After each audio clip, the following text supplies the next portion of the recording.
Welcome everybody to another episode of the Terrain Studio. I'm your host, Sean Morris. On the second studio update today, I have for you just a sample section of the road as well as a second sample that I am starting. So you guys saw before the road I did looked fairly similar to this one here. This is actually a second sample.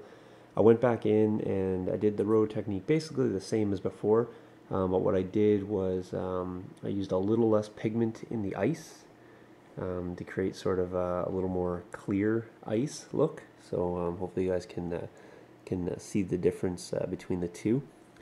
I think I'm happy with the road technique. I think it's picking up the tracks very nicely, and I think that'll end up working pretty good. It's pretty solid, no ballast coming off or anything like that. This hasn't been hit with a scenic spray or anything like that, so it hasn't even been locked down yet. But even with the paste itself, it's pretty secure. Yeah, what I'm going to do with this one is I'm going to make this one a little less wintry, so a little more traveled. So it's going to have basically a little more a little less snow on that one than the completed one I did over here. So I'm just going to remove the model for a second. So this is the road before. So I did a heavy sort of winter look to this one. So I did the flex paste on the sides. And then I created the little banks. So this is a drift as opposed to the raised road. So I actually did drifts along the side of the road. I like that look. I like it because it gives you a kind of a defined edge for the road as well for gameplay purposes. So you know when you're on and off the road if you have a little bit of a distinction between the two. So the soft flake snow, I'm not sure if you guys can pick that up. I'm not sure how good this camera is going to pick that up, but as you can see, it's kind of a light powdery snow there. The ice turned out, I think, the best on this one. Once you hit it with the scenic spray, it kind of gives it a matte finish, and then I sprinkled snow all over. I did some flex paste on the road as well, so that's these heavier lines. And some of it shows through just plain flex paste, and some is covered with the powdered snow as well.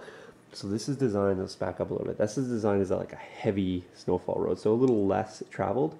And then I'm going to do a sample one over here of, like I said, one that's a little more worn. So probably eliminate the flex paste on the road itself and just do the powdered snow.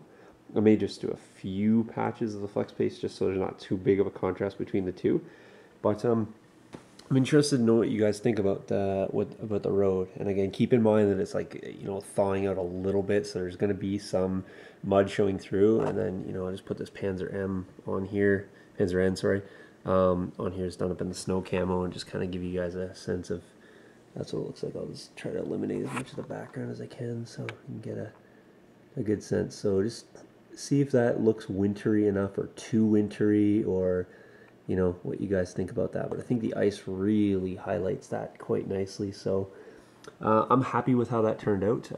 My wife is actually the one that suggested that I do maybe one with a little less snow on it. So maybe combination of the two, or having some patches of heavy snow and some light snow. And I'm just again messing around with the ice effect, and just trying to see what that looks like. So hopefully that's pleasing to some of you. If not, comment how I can improve, suggestions. But other than that, that's it for the update. And there should be a second update coming as well about the water feature. So have a great day, guys, and I'll catch you guys in the next video. Cheers.